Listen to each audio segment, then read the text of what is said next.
Yo, pakinggan nyo ito.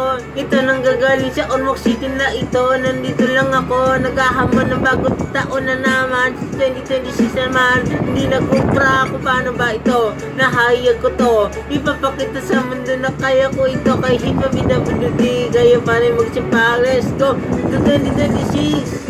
Alam mo ba, naghanda ako ngayong taon. Hindi na makakapigil pa ngayon. Gusto ko kasi lahat ng kata ko ay nandito. Hindi pa tapon na seryoso to. Ngayon 2026 magpapaulan ng kanta. Kahit saan ay makikita ako sa TikTok, sa YouTube o kaya sa internet. At saka talaga nagwawala ako kasi hindi nyo masisisi bakit nandito ako. Ang pangalan magbalidyo lang yung natatatak. Nandito sa akin na itong taon na to. Talaga kahit saan ay makita mo. Pagbabalik ko sa mundo ng pagrarap to. Talaga hindi nyo masisisi. Laking tuwa ko lang palagi.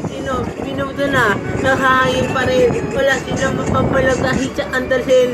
Talaga at nakakamatay to. Pag dati sa akin nagwawala pa rin ako. Ibang klase ang dating. Alam mo kasi kung sino mamano napapanig.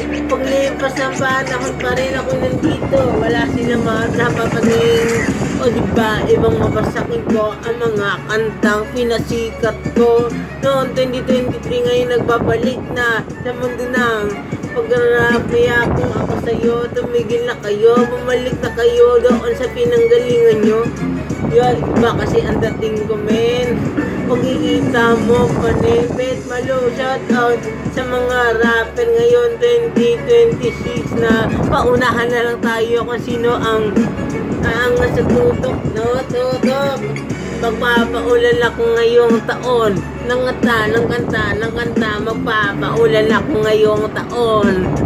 Ng kanta, yo. Pagdating sa dulo ay makikita mo pa rin kung paano ako nandito, wala sila pakialam.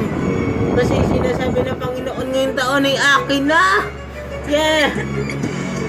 Yo.